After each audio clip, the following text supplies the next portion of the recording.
پیارے بھائیو، اللہ تعالیٰ قرآن مجید میں ارشاد فرماتا ہے وَإِنِّي لَغَفَّارٌ لِمَن تَابَ وَآمَنَ وَعَمِلَ صَالِحًا ثُمَّ اهْتَدَىٰ۔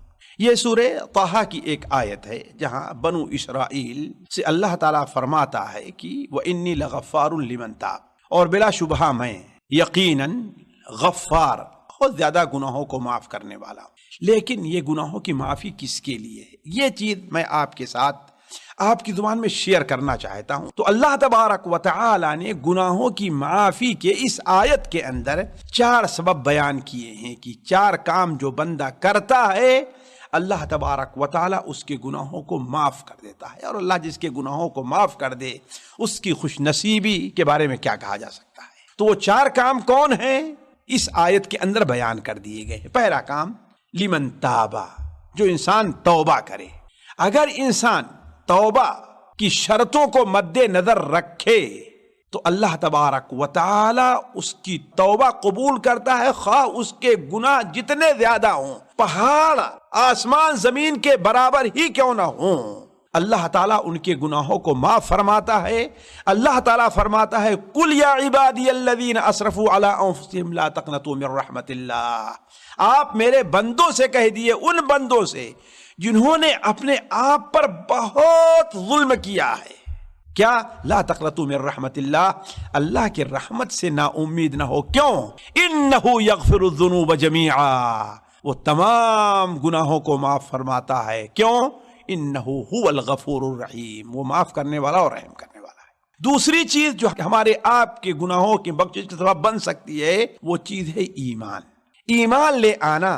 بلکہ اگر کوئی غلطی ہم سے ہو جائے ہم تجدید ایمان کر لیں، جیسا کہ حضرت ابو ذر رضی اللہ تعالیٰ عنہ سے آپ نے فرمایا اذا عملت سیئتا فاتبعها حسنہ، اگر تم کوئی گناہ تم سے ہو جائے، غلطی تم سے ہو جائے، نافرمانی کوئی کام ہو جائے تو فوراً اس کے بعد تم نیکی کرو۔ حضرت ابو ذر نے کہا اے اللہ کے رسول کیا لا الہ الا اللہ پڑھنا نیکی ہے؟ آپ نے فرمایا یہ سب سے بہتر نیکی ہے۔ کیوں؟ اس لیے کہ گناہ کا کام اس سے سرزد کیوں ہوا ہے، اللہ کی عظمت کا جو ایمان، اللہ کی ہیبت جو دل میں ہونی چاہیے وہ کم ہوئی، جو ایمان سے الگ چیز ہے، گویا ایمان کے خلاف چیز ہے، تو فوراً انسان لا الہ الا پڑھ کے اپنے ایمان کی تجدید کر رہا ہے۔ تو دوسری چیز جو ہمارے گناہوں کا سبب بن سکتی ہے وہ ایمان ہے۔ اسی لیے آپ صلی اللہ علیہ وسلم نے ارشاد فرمایا الاسلام یہدم ما کان قبلہ، اسلام اگر بندہ لے آتا ہے تو اس سے پہلے جتنے بھی گناہ کرے اللہ اس کو معاف کر دیتا ہے۔ تیسری چیز جو بندے کو گناہوں کو معاف کرنے والی ہیں وہ نیک اعمال ہیں۔ الا من تاب وآمن وعمل صالحا، اس نے نیک عمل کیا۔ نیک عمل نماز کی شکل میں ہے، نیک عمل روزے کی شکل میں ہے، نیک عمل حج کی شکل میں ہے، نیک عمل زکوٰۃ کی شکل، کسی بھی شکل میں نیک عمل ہے۔ اللہ تعالیٰ فرماتا ہے ان الحسنات یذہبن السیئات، نیکیاں کیا ہیں؟ گناہوں کو ختم کر دیتی ہیں، معاف کر دیتی ہیں، جیسا کہ ہم آپ جانتے ہیں۔ بلکہ انسان اگر اسلام کے بعد، سچے مسلمان ہونے کے بعد نیکیاں کرنے کا پر حریص رہے تو اللہ تعالیٰ اس کے گناہوں کو نیکیوں میں بدل دیتا ہے، یہ اللہ کا فضل ہے۔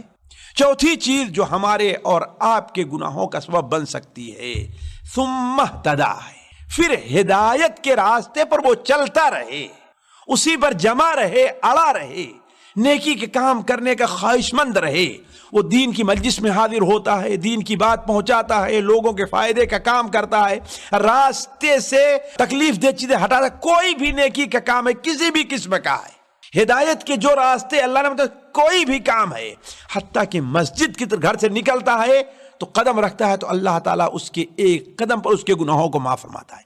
ایک جانور ہے، ایک کتا ہے، اگر اسے پانی پلا دیتا ہے اللہ تعالیٰ اس کی وجہ سے اس کے گناہوں کو معاف فرما دیتا ہے۔